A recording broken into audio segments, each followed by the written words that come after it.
irmãos, bom dia. Que a graça e a paz do nosso Senhor Jesus Cristo esteja com todos vocês.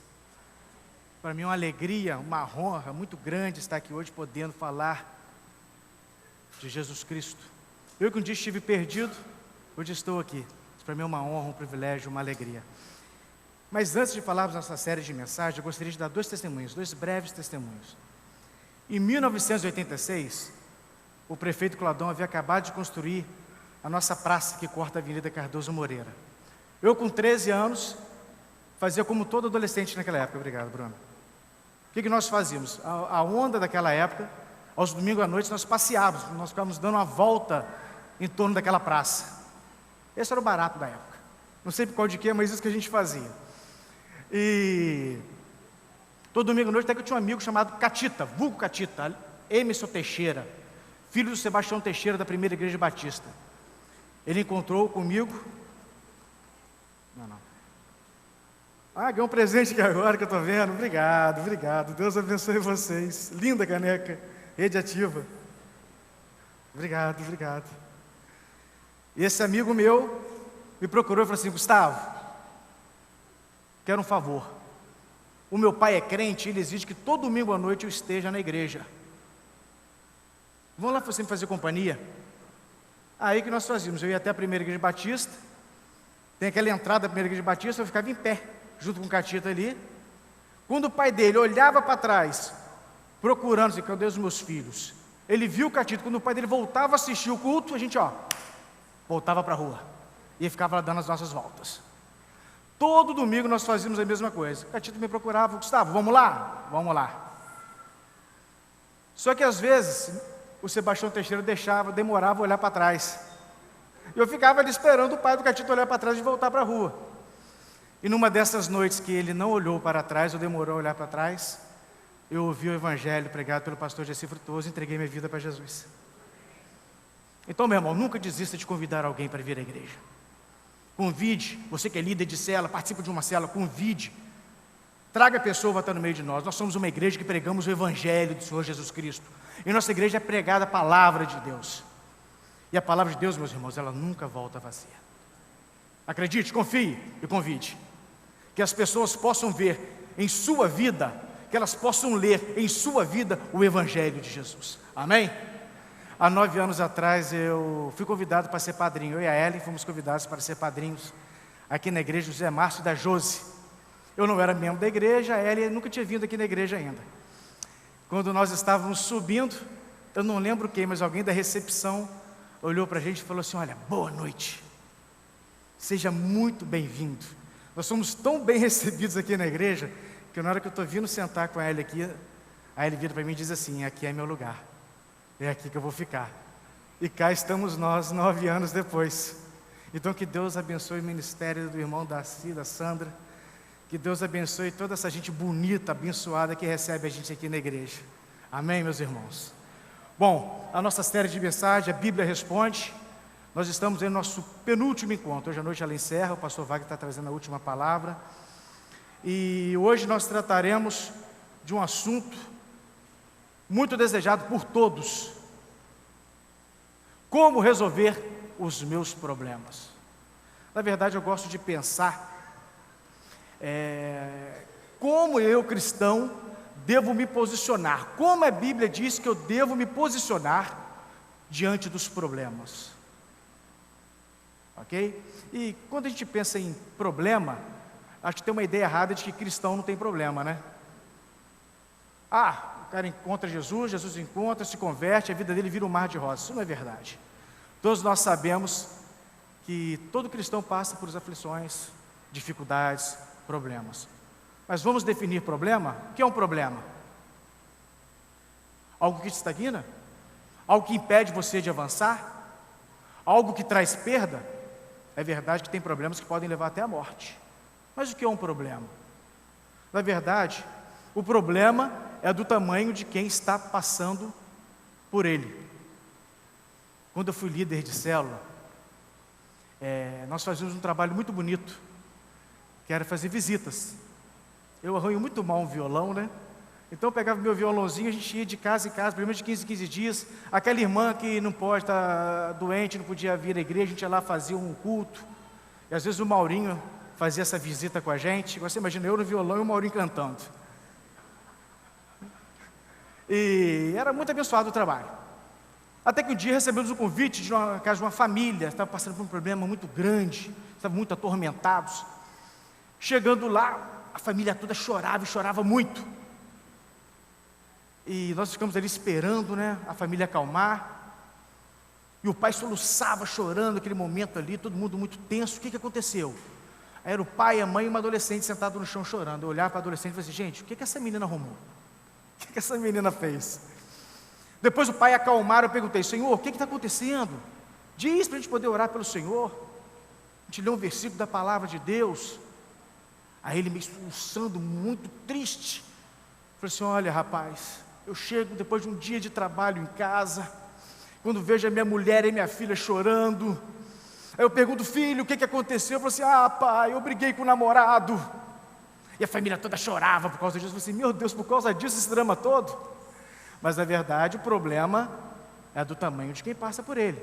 É muito fácil a gente que está de fora olhar para a pessoa e falar, dar conselhos, não é verdade? Mas o problema é do tamanho de quem passa por ele. Para nós podermos avançar, eu gostaria de convidar você a abrir a sua Bíblia em 2 Crônicas, no capítulo 20, ou o seu aplicativo de celular. Mas lembre-se, jovens, sois fortes e já venceste o Facebook. Vamos lá na Bíblia, meu irmão.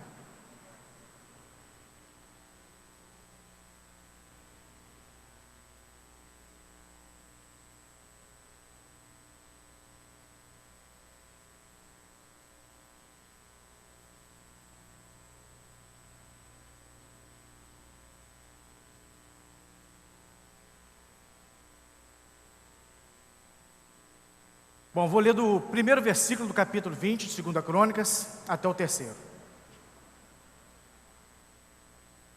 Algum tempo depois, os exércitos dos Moabitas e dos Amonitas, junto com os Meunitas, invadiram o país de Judá. Alguns homens vieram e disseram a Josafá, um exército enorme do país de Edom, veio do outro lado do Mar Morto para atacar o Senhor. Eles já conquistaram a cidade de Azazão-Tamar e Fonte-Gede são ao mesmo lugar. Josafá ficou com medo e orou a Deus, o Senhor, pedindo socorro. Depois deu ordem para que todo o povo de Judá jejuasse. Vamos orar? Meu Deus, que nessa manhã nós possamos percorrer o verdadeiro caminho da adoração, que é reconhecer em nossos corações a total dependência que temos do Senhor, e que sem o Teu zelo, amor e proteção estaríamos perdidos e sem esperança. Mas por causa do que Jesus fez por nós naquela cruz, podemos hoje reunir como igreja e adorar aquele que foi e sempre será santo. Meu Deus, que eu seja a boca do Senhor essa noite, e que o Teu Santo Espírito tenha total liberdade em nosso meio, e que o Teu Evangelho seja pregado esta manhã, para a honra e glória do nosso Senhor e Salvador Jesus Cristo. Amém. Meus queridos, como que está esse cenário aqui? Rei Josafá. No momento, o reino de Israel é um reino dividido. Você tem o reino de Judá ao sul, e ao norte o rei Acabe. Antes desse momento, o rei Josafá havia participado, feito uma aliança com o rei Acabe, na guerra contra os sírios. Isso desagradou profundamente Deus, tanto que Deus deu um grande livramento para Josafá, ao contrário de Acabe, que morreu naquela batalha. Mas depois disso, Josafá, um homem de Deus, como seu pai Asa, o que ele fez? Ele seguiu os caminhos do Senhor, e como homem de Deus, ele fez o bem. Uma das primeiras coisas que Josafá fez foi convocar o comandante dos seus exércitos, olha que coisa tremenda, e mais os levitas, os sacerdotes, para que fosse de cidade em cidade pregando o evangelho, lendo a palavra, ensinando a palavra para o povo daquela época. Coisas que ele fez também: ele construiu cidades armazéns, cidades fortalezas, ele preparou o povo, ele fortaleceu o exército, ele acabou com os postes ídolos que existiam naquela época, ele voltou o seu reinado para o Senhor. Josafá era um homem bom, até que, quando um dia ele está em seu palácio, chega uma notícia para ele, e dizem: olha, tem se levantado uma grande multidão, um grande exército tem se levantado contra nós. E naquele momento, esse homem de Deus, esse homem que buscou a palavra de Deus, se inclinou para Deus, ele esqueceu de tudo que ele conhecia de Deus, esqueceu de tudo que ele havia aprendido do Senhor, e tremeu. Ele teve medo, diz o versículo 3. A primeira lição que eu quero trazer para os irmãos e compartilhar com os irmãos é que não se abale com as más notícias. Meu querido, naquela época, toda informação que existia era o quê? Era falada. Era através de um mensageiro, alguém comunicando uma coisa, era boca a boca. Hoje não. Hoje nós vivemos um mundo globalizado. A informação chega de várias formas e maneiras a todo tempo. Se você está na rua e olha para o outdoor, você tem uma informação. Se você vê a tua televisão, se você abre o seu celular, a todo momento nós somos bombardeados com informações. E pensando nisso, é bom lembrar que toda informação, ela tem uma orientação, ela provoca uma reação em nós. Isso é fato. Qualquer marqueteiro sabe disso, que uma propaganda bem feita, ela induz a gente, às vezes, a mudar até o nosso comportamento. Quer ver um exemplo disso? Há uns 5 anos atrás, as agências de modelos de modas no mundo começaram a colocar em seus desfiles homens barbados. Gente, eu não tenho nada contra quem usa barba, tá? Mas isso virou uma moda. Hoje você vê na televisão, você vê as pessoas, todo mundo usando barba. Você entende como a propaganda, a informação, ela te afeta? Ela muda até a sua forma de agir? O tempo todo nós somos bombardeados por informação, para o bem como também para o mal. Irmãos, eu creio em algo. Eu creio que toda música é adoração, pois eu sei que a música é uma linguagem universal. Isso é fato. Quer ver um exemplo? Se você escuta uma música em Lá menor, com uma melodia bem triste, você fica meio depressivo. Se você escuta uma música que fala de violência, você fica irado. Se você escuta uma canção que fala de amor, você fica até mais apaixonado, romântico. Se você escuta uma canção que fala de traição, você fica desconfiado. A música, ela promove isso na gente. É uma linguagem, ela traz informação. Agora, se você começar a cantar, ouvir que Deus é santo e que toda a terra está cheia da sua glória, o que acontece? A música nos aproxima. Sabe, nós somos transformados de glória em glória, de presença, de glória em glória. E o que Deus quer é que você fique parecido com Ele. Deus não quer que você adore Ele porque Ele é vaidoso. É porque no momento que você adora ao Senhor, você canta louvores, você fica parecido com Deus. E essa é a vontade de Deus. Então a música promove isso na gente. Existe um princípio naquilo que a gente canta. No Salmo 115 ele faz referência aos ídolos. Ele diz: olha, tem boca, mas não falam, tem mãos, mas não apalpam, tem nariz, mas não cheiram, e tornam-se como ele aqueles que o fazem. Então é um princípio, gente. Aquilo que a gente faz, aquilo que a gente realiza, determina quem a gente é. Então Deus quer que você o adore. Deus quer que você cante louvores a Ele. É um princípio, porque a música é uma linguagem universal. Então toda informação, ela traz benefícios, como também prejuízos a gente. A informação, sutilmente, ela pode afetar a sua maneira de agir ou pensar. Mas eu tenho que lembrar aos senhores, referência para esse mundo somos nós. Nós é que temos que ditar a maneira de agir e de viver. Não somos nós que temos que ser influenciados pelo mundo. Nós é que estamos aqui para poder contagiar esse mundo. Mas a informação, a mídia o tempo todo ela diz, olha, vocês estão vivendo de forma errada, vocês estão andando de forma errada, esse não é o barato, não é isso que é bom. Isso acontece com a música, isso acontece com a televisão, isso acontece ao tempo todo no nosso celular. Nunca existiu, nunca foi dita tanta bobagem teológica neste mundo como tem sido dito hoje. Pessoas que nunca tiveram compromisso de vir a uma escola bíblica dominical, ou de estudar a Bíblia, conhece 2 ou 3 versículos e diz a sua bobagem no Facebook, e a gente está lá lendo aquilo. Você nunca vai ouvir falar ou escrever tanto sobre Apocalipse quanto no Facebook. Então, o tempo todo nós estamos à mercê dessas informações. E a informação, ela gera uma reação em nós. Mas, gente, o problema não é ter medo. Josafá, quando teve essa notícia que um exército se levantava contra ele, ele teve medo. O problema não é ter medo.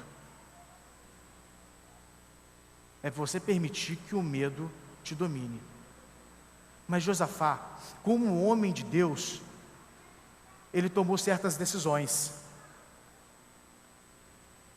Eu quero compartilhar essas decisões com os irmãos.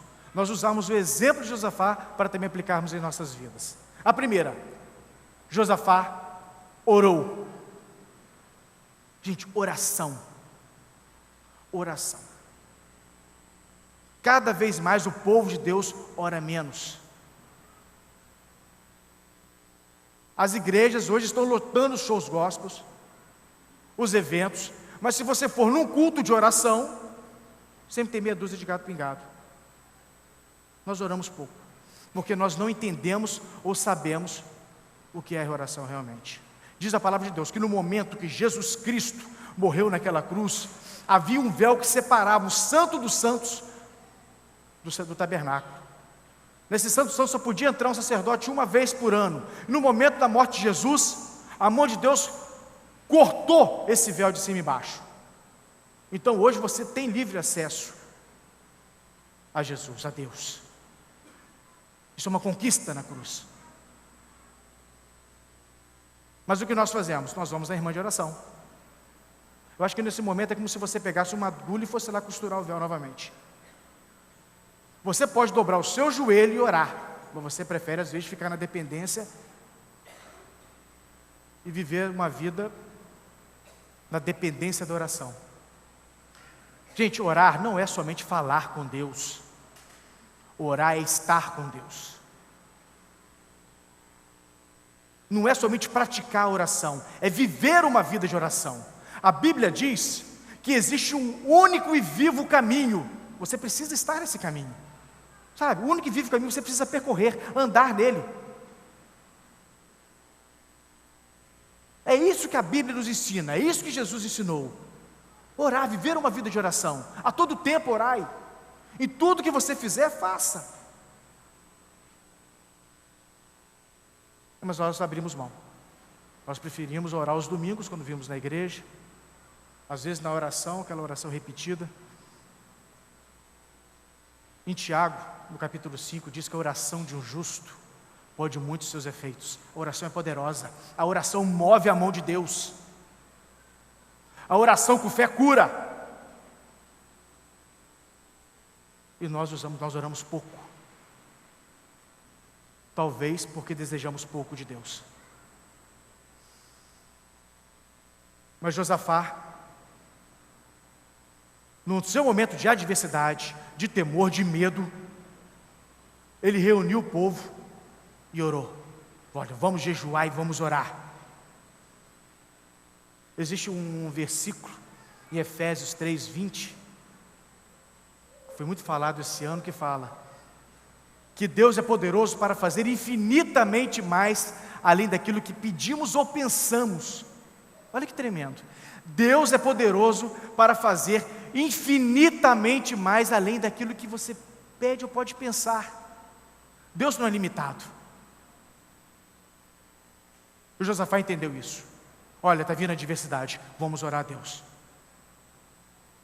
Orar sempre tem que ser a primeira opção. Então vamos orar a Deus, vamos clamar ao Senhor. Nós entendemos às vezes que a oração, quando não dá mais jeito, vamos orar. Na oração tem que ser sempre nossa primeira busca, nossa primeira ação. Mas Josafá não ficou por aí. Josafá buscou refúgio na palavra de Deus. Em Romanos, Paulo escreve que a fé vem pelo ouvir a palavra de Deus. Nós temos que pensar que nesse momento aqui, grande parte, maioria da população era totalmente analfabeta. Você não tinha exemplares da Bíblia, ou Bíblia em aplicativo de celular como nós temos hoje. Hoje eu tenho 3, 4 Bíblias, naquela época não. Então como era feito? O sacerdote, ele lia e ensinava a lei para o povo. Então o povo se reunia, ia para frente do templo, e o sacerdote começava a ler a lei e ensinava, e o povo ficava ali.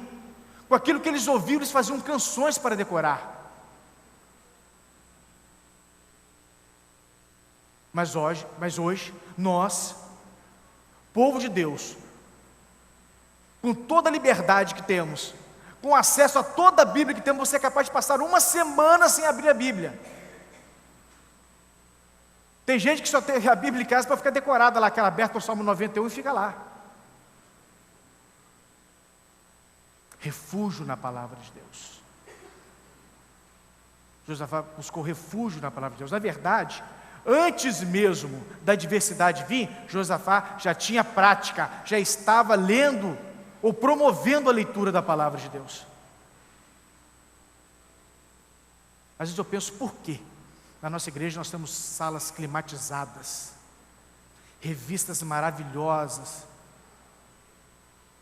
professores, homens e mulheres de Deus, gente que eu convivo, amo, tenho honra de participar. E por que você não vem às vezes estudar a Bíblia de manhã com a gente aqui? A gente tem compromisso para tanta coisa, né? A gente não abre mão de tanta coisa. Por causa do salário, você não falta o trabalho.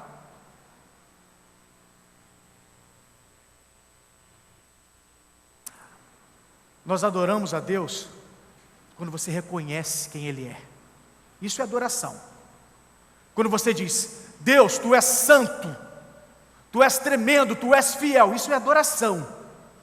E você louva a Deus pelos seus feitos. Quando você diz, Senhor, o Senhor é poderoso, o Senhor abriu o mar vermelho. Lembra de quando Davi voltava das batalhas, as mulheres gritavam, Saul matou 1000, mas Davi matou 10.000. Elas estavam louvando Davi pelos seus feitos. Então você adora Deus pelo que Ele é, e você louva a Deus pelos seus feitos. Mas eu te pergunto, meu irmão, como é possível fazer isso se você não conhece a Bíblia? Isso é muito sério, porque eu creio que a Bíblia é a palavra de Deus. A Bíblia é a palavra de Deus. Deus se revela a nós de várias maneiras, de várias formas, eu não tenho a menor dúvida sobre isso. Deus fala com a gente o tempo todo. Mas existe uma forma principal, uma maneira principal que Deus gosta de falar, é através da sua palavra. Bíblia. E eu desafio qualquer pessoa em abrir a tua Bíblia. Eu tenho certeza que Deus vai falar com você. É impossível você não abrir a Bíblia, ler, orar a Deus, Deus fala comigo e Deus não fala, Deus sempre fala. Porque o único livro que o autor está presente na leitura é a Bíblia.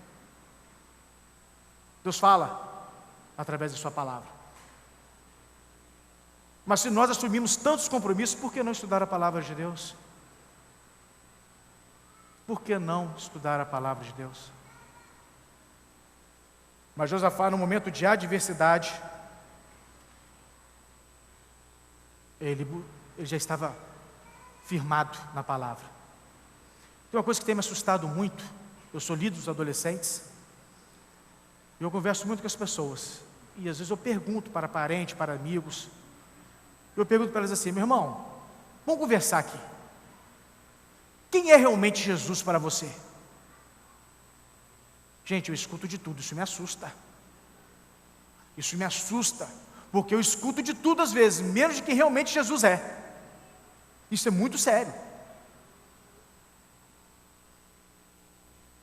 Em 1 Pedro 3,15, na segunda parte do versículo, está escrito assim: estáis preparados para responder com temor e mansidão a todo aquele que pedir a razão da vossa esperança em Cristo Jesus. Eu vou repetir para vocês: estáis preparados para responder com temor e mansidão a todo aquele que pedir a razão da vossa esperança em Cristo Jesus. Você está preparado para dizer quem Jesus é?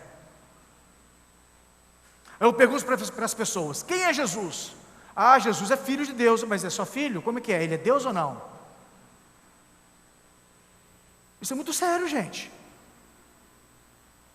Se você ler a Bíblia de Gênesis a Apocalipse, você vai perceber uma coisa: em momento algum o Espírito Santo de Deus busca adoração para si, mas o tempo todo ele aponta para quem?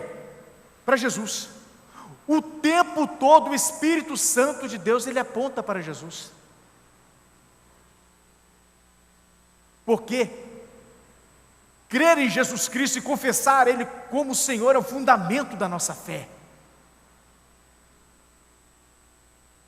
O tempo todo o Espírito Santo de Deus aponta para Jesus. E nós não sabemos quem é Jesus. O que torna você um cristão? O que faz de você um cristão realmente? A sua prática religiosa? Você vir à igreja aos domingos?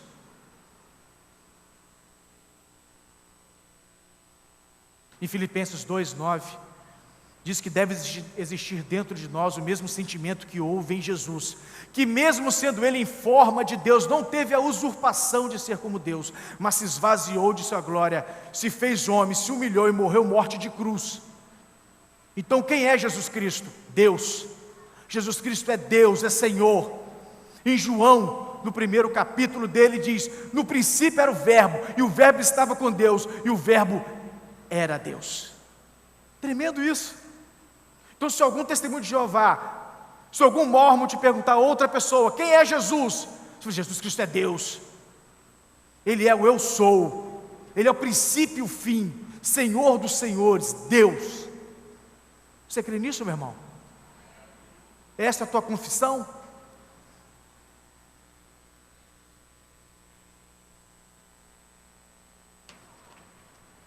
Quando você estiver diante da adversidade, diante do problema, você precisa lembrar de duas coisas. A exemplo de Josafá. A primeira, de quem é Deus. Já foi muito dito aqui hoje. Mas lembre-se, Deus é triuno, é fortaleza, é rocha, é salvação, é torre forte, é Emanuel, Deus conosco. Sabe, você está diante da adversidade.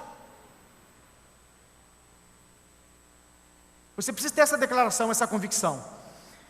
O apóstolo Paulo em 1 Coríntios 10, no versículo 31, ele diz o seguinte: olha, diz, portanto, quer comais, quer bebais, ou façais qualquer outra coisa,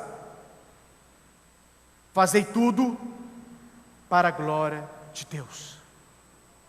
Tudo o que você fizer, que seja para a glória de Deus. Esse é o nosso propósito de vida. Viver para a glória de Deus. No trabalho, para a glória de Deus. Em casa com o seu marido, com a sua mulher, viva para a glória de Deus. Cuidando dos seus filhos, para a glória de Deus. Assistindo o seu futebol aos domingos, para a glória do Senhor. Só um problema nesse versículo. É impossível você viver para a glória de Deus se você não sabe quem é Deus. Vocês conseguem entender? Vocês estão me entendendo? Você precisa saber quem é Deus. Existe uma maneira para isso, existe uma forma para isso. É você buscando Ele, primeiramente pela palavra dEle. A palavra de Deus que é viva e eficaz, que dá discernimento aos nossos corações. É a palavra de Deus. Busque a palavra, saiba quem Deus é, para você, quando estiver diante da sua adversidade, você poder dizer para Ele: problema, eu não estou sozinho. Dificuldade, eu não estou sozinho. Os meus pés estão firmados sobre a rocha, e nada pode me abalar, porque eu sei quem é meu Deus, e o meu Deus é o Deus do impossível. Você está sobre a rocha? Você está fundamentado sobre a rocha, meu irmão? Mas outra coisa você precisa saber também, meu irmão, é de quem você é, de quem nós somos. Porque a Bíblia diz também quem você é. Nós precisamos nos conhecer da maneira que somos conhecidos por Deus. Isso é tremendo. Em João, no Evangelho, diz que todo aquele que crê e confessa, no primeiro capítulo de João, que todo aquele que confessa e crê em Jesus Cristo se torna, é feito filho de Deus. Olha que coisa tremenda. Você é filho de Deus. E esse Deus é Deus do impossível. O que um pai não faz pelo filho? O filho sempre está em primeiro lugar. Quem é pai sabe disso. O filho sempre está em primeiro lugar. Em Efésios 11, diz que nós somos herança do Senhor. Eu adoro esse versículo. Porque herança é aquilo que você só pode doar aquilo que é seu. Você entende isso? Deus doou, somos herança, aquilo que é dele. Então eu gosto de pensar que Deus nos doou para esse mundo, para que você seja sal da terra, luz do mundo, para que você seja referência, para que você faça diferença. Nós somos herança do Senhor. A nossa vida é para glorificar a Deus e abençoar vidas, interceder pelas vidas. Em Romanos, diz que nós somos mais que vencedores em Cristo Jesus. Você é mais que vencedor em Cristo Jesus. Sabe por quê, meu irmão? Se nós continuarmos lendo esse versículo, diz que a altura, as potestades e principados, o mal, o futuro, nada e ninguém pode te separar do amor de Deus que está em Cristo Jesus. Por isso que nós somos mais que vencedores. Porque não importa o tamanho do problema, não importa a adversidade que você esteja passando, não importa o que vier a acontecer, nada poderá nos separar do amor de Deus, revelado a nós através de Cristo Jesus. Você entende, meu irmão? Você é mais que vencedor. Você é mais que vencedor. Tem um versículo da Bíblia, em 1 Pedro 2,9, que diz algo tremendo. Ele diz: olha, vós sois geração eleita, sacerdócio real, nação santa, povo de propriedade exclusiva de Deus, cujo propósito é proclamar as grandezas daquele que vos convocou das trevas para a sua maravilhosa luz. Você é propriedade exclusiva de Deus. Então não fica preocupado se alguém disser para você que o diabo vai te tocar, meu irmão. Não tema. Não caia nessa. Tenha certeza da tua fé, de quem é Deus para você e de como Deus te vê. A Bíblia diz que nós estamos assentados nas regiões celestiais e que quem está assentado, meu irmão, tem posição de governo. Saiba que você é um homem de Deus, lavado e remido pelo sangue de Jesus. Quem levantará acusação contra os escolhidos do Senhor, diz a palavra. Você é bênção, meu irmão. Levante a tua cabeça, olhe para o teu problema e saiba que você pertence a Jesus. É isso que a Bíblia diz que nós somos. Então tome posse, viva como, seja geração eleita, sacerdócio real. Você não precisa de cobertura espiritual de ninguém. Qualquer pessoa que está aqui, que confessou Jesus Cristo como Senhor, pode dobrar o seu joelho e orar. Não existe mais intercessores. O sacerdótico levítico acabou. Você pode buscar o Senhor, você pode clamar o Senhor, Ele vai te ouvir. Isso foi conquistado na cruz por nós, meu irmão. E nós precisamos tomar posse. Não viva uma vida de dependência na palavra de oração. Seja quem você é em Cristo Jesus. Seja quem você é em Cristo Jesus. Eu quero dar um testemunho de um homem que teve bem esse entendimento. Quando nós lemos alguns versículos, alguns livros da Bíblia, como em Gálatas, por exemplo, Paulo fala que ele teve uma enfermidade. Em Coríntios, Paulo escreve e diz: olha, a minha presença corporal ela não é muito intimidante, ela é fraca. E de certa forma os coríntios, a igreja de Coríntios praticamente concordou, realmente a sua presença é fraca. E às vezes eu fico pensando sobre isso, por que isso? Por que Paulo, ele sempre comenta que ele tem essa presença fraca?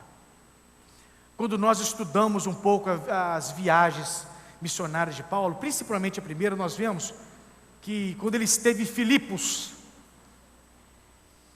Paulo, ao pregar o evangelho, ele levou uma coça, ele apanhou de varas. Vocês lembram até que Paulo e Silas na prisão? Exatamente. Agora você imagina esse homem, orientado por Deus, a ir até a cidade de Tessalônica, acho que gira em torno de 120 quilômetros, e ele vai andando, com essas feridas recentes em suas costas, sabe? Em suas costas, feridas recentes, e ele vai andando. Ele tem um propósito, ele passa por 2 cidades antes, mas não para, ele tinha que chegar em Tessalônica. E ele vai caminhando, não como um centurião romano sentado, armado em um cavalo, mas sabe, passo a passo, com aquelas feridas recentes em suas costas, debilitado, frágil. Aí quando ele chega em Tessalônica, ele depara com o quê? Uma cidade portuária grega, cheia de deuses gregos, Zeus, Poseidon, aquelas estátuas grandes, e o povo de Tessalônica sujeito àquela idolatria, servindo a esses ídolos de pedra. A cultura grega que dominava praticamente todo mundo na época. Aí Paulo começa a pregar o evangelho. Pelo Espírito Santo de Deus, Paulo começa a pregar o evangelho. Agora vocês imaginam os tessalonicenses olhando Paulo e falando assim: espera aí, você está me dizendo que só existe um Deus, e esse Deus foi crucificado, porque gente, a crucificação, ela é maldição. Em Deuteronômio diz: todo aquele que for pendurado no madeiro será maldito. Então Jesus Cristo, ele foi maldito naquela cruz em nosso lugar. Aos Tessalonicenses: como aí? Você está me dizendo que existe somente um Deus? E esse Deus foi crucificado, morreu, e o representante dele é você?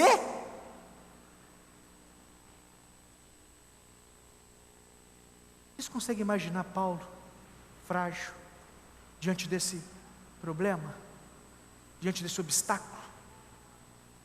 Mas quando nós lemos em Tessalonicenses, Paulo escreve, ele diz assim: os ídolos caíram.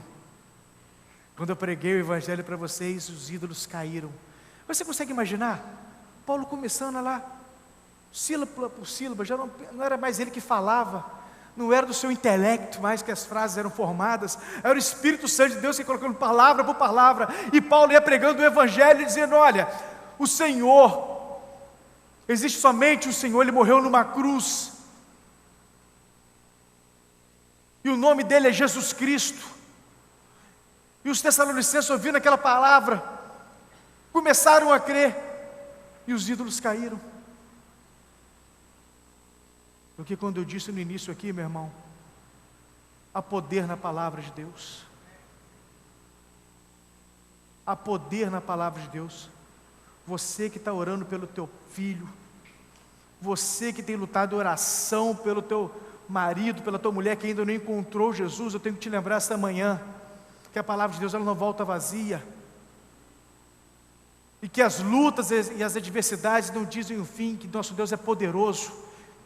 E se existe um grande milagre que o nosso Deus aprecia, é o da conversão, é ressuscitar mortos, que estão mortos em pecados e delitos, e trazer para a vida.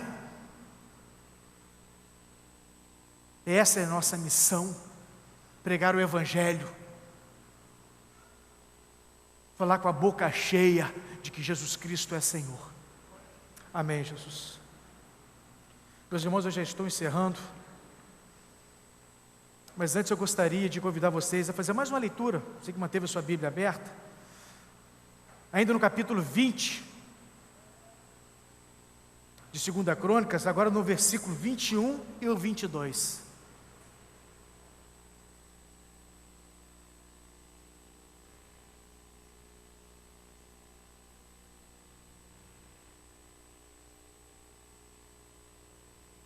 E E a palavra diz assim: depois de consultar o povo, Josafá ordenou que alguns cantores vestissem roupas sagradas e marchassem à frente do exército, louvando a Deus e cantando assim: louvem a Deus, o Senhor, porque o seu amor dura para sempre. Logo que começaram a cantar, o Senhor Deus causou confusão entre os moabitas e amonitas e os edomitas, e eles foram derrotados. Deus disse para Josafá: Josafá, tome posição, se posicione, se posicione. E aquele povo ficou de frente ao exército e começaram a adorar o Senhor, cantar. Porque, meu irmão, minha irmã, o louvor, ele confunde o inimigo. Quando meu filho completou 1 ano, pouco mais de 1 ano de idade, uma noite ele começou a ter muita febre, e pai de primeira viagem, a gente foi tratando a febre a noite toda, até que de manhã cedo, quando a febre já estava controlada, ele teve uma convulsão. Corremos com ele para o hospital, e foi um tempo de muita dificuldade, e sofremos muito, eu e minha mulher. Nós não achávamos a cura, não sabíamos qual era o problema, e foram várias internações, e nós não sabíamos mais o que fazer. Depois de muito tempo de internação, foram 7 internações em 10 meses, teve internação que durou 21 dias, até que meu filho novamente teve outra convulsão, e aquela noite o médico deixou que a gente ficasse na UTI neonatal com ele, e aquela noite eu fiz uma oração, me coloquei diante do meu filho, falei: eu preciso orar agora, uma oração de fé, que Deus precisa resolver a situação. Só que na hora que eu fui orar, eu não consegui orar. As minhas frases decoradas estavam desfeitas, eu estava diante de uma adversidade. Aí, o Espírito Santo de Deus me lembrou de um versículo que eu li quando era adolescente. Lá no Salmo 20, no versículo 7, diz assim: alguns podem confiar em carros, outros em cavalos, mas no momento da adversidade eu farei menção do nome do Senhor dos Exércitos. E eu disse: Deus, algumas pessoas podem confiar no plano de saúde, outras nos médicos, mas eu quero lembrar o Senhor que o Senhor é meu Deus e Ele é meu filho. Hoje meu filho está com 4 anos, é um bagunceiro, flamenguista abençoado, e Deus é fiel. Deus é fiel. Adore o Senhor, saiba mais sobre o seu Deus, porque Deus é poderoso, Ele não nos abandona nunca. Se inclina a Ele, adora, diz que Ele é santo. E se o problema se levantar contra você como um grande exército, olhe para Ele e diga: não estou sozinho, porque o Senhor é Senhor, e Ele nunca vai me deixar sozinho. Eu quero orar pela tua vida, eu quero te fazer um desafio, que você coloque talvez um problema que esteja te acompanhando há anos, ele precisa ser resolvido hoje. Eu quero convidar, se você quer vir aqui à frente, nós vamos orar junto como igreja. Podíamos cantar aquela canção novamente: se o trovão e o mar se erguendo vem, sobre a tempestade voarei. Eu quero cantar, orar por vocês, vamos cantar juntos.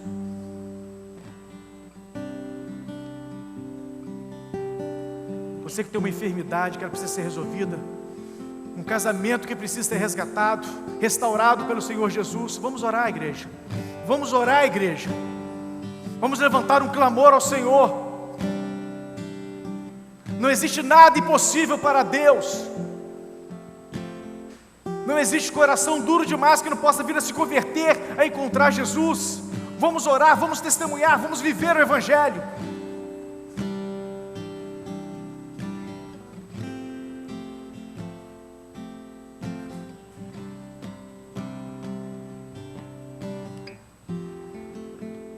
Vamos todos abaixar as nossas cabeças, vamos orar como povo de Deus.